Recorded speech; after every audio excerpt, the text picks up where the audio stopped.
एक आप अभी स्टेटमेंट सुन रहे होंगे, पूरे देश में चल रहा है, प्रेमानंद बाबा और अनिरुद्धाचार्य के खिलाफ बेटियों के लिए जो उन्होंने जो बयान दिया था व्यासपीठ से, उस पर पूरा देश में चल रहा है विरोध। उस पर हमारे देश के सनातन धर्म के सनातन धर्मी क्या कहते हैं, साधु संत से समाज से जुड़े हुए लोग क्या कहते हैं, उनसे बात करते हैं। महाराज जी, आपका पहले शुभ नाम बता दीजिए। श्याम मिश्रा नाम है मेरा। जी।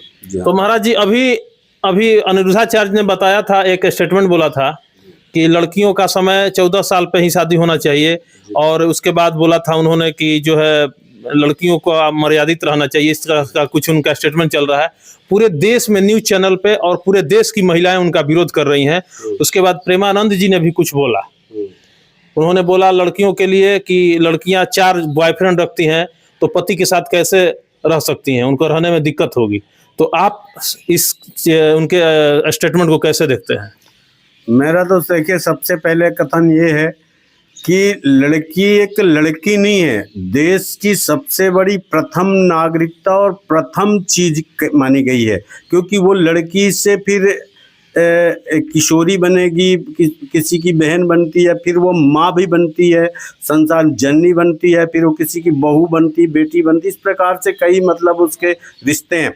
तो जो लड़की के ऊपर जो संस्कार हैं वो सबसे अहम मुद्दा है।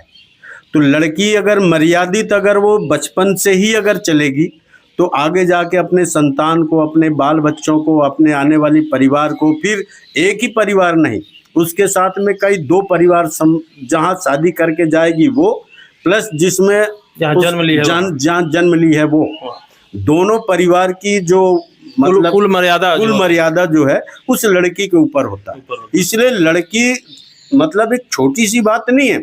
हम आप सब दुनिया जो कह रही है, जो कहने वाले ना समझ लोग कह देते हैं कि नहीं भाई वो तो लड़की थी, ठीक है, वो फलाने लड़की शब्द नहीं है, वो जगत जननी है। उसको पहले गौर से आप सोचो, क्योंकि वो लड़की ही है जो एक पुत्र को, बालक को, एक युवा को जन्म देती है, उसको युवा बनाती है। तो शक्ति की पहचान है, शक्ति की पहचान है। और शक्ति का भाषा भी कहा गया है कि माँ शक्ति का औरत रूप होती है, औरत रूप होती। फिर अगर हम उसके ऊपर अगर आज से भाई उसको पाठशाला दी जाती, माता पिता उसके सबसे अहम गुरु है, अहम गुरु माता पिता। और मैं तो कहता हूँ सबसे पहले माता पिता उनके, जो अगर लड़कियां जो मतलब अनकम्फर्टेबल होती हैं, और अगर इधर उधर अगर मान लीजिए अपने सस्पेंस में आज के मॉडर्न के हिसाब से अगर वो चलती हैं, तो उसमें माता पिता को रोक लगाना चाहिए, क्योंकि हमारे धर्म संस्कृति और ये इसमें जो है तो बहुत बाधित होती है। क्योंकि एक को देख करके वो दूसरा सीखेगा, और दूसरे को देख के तीसरा, फिर वो आगे अपने संतान को, अपनी औलाद, फिर ये बरम संकरी औलाद पैदा होती है। इसलिए सबसे पहले मेरा तो ये आप सबसे मतलब उनके अभिभावकों से और खासकर उन कन्याओं से हाथ जोड़कर नम्र निवेदन है कि अपनी मर्यादाओं और अपने संस्कृति को ध्यान में रख के कार्य करें।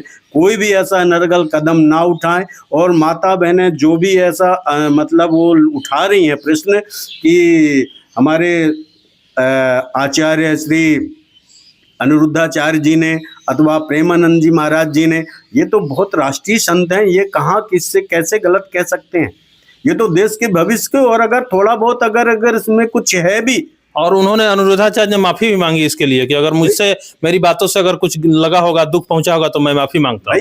गलती ठीक है, आप तो वो माफी मांग लेंगे, आप लोग कितनी गलती कर रहे हैं तो किससे किससे माफी मांगेंगे? आज जो राष्ट्र कवि है, राष्ट्र संत है, परमात्मा ने उनको भेजा है इसके लिए, हमें ज्ञान और उपदेश देने के लिए।